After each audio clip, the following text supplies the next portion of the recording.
කවුලව පියවි නැති වෙලා මගේ හිනා වෙන්නේ කොහොමද උඹ කියාපන් පුතේ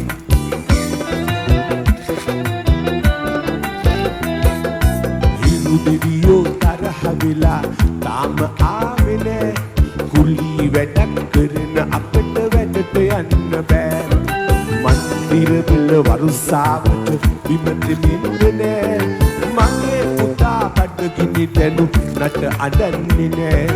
මගේ පුතා බඩගිනි දැනු නට අඬන්නේ නෑ මගේ චේතා බඩගිනි දැනු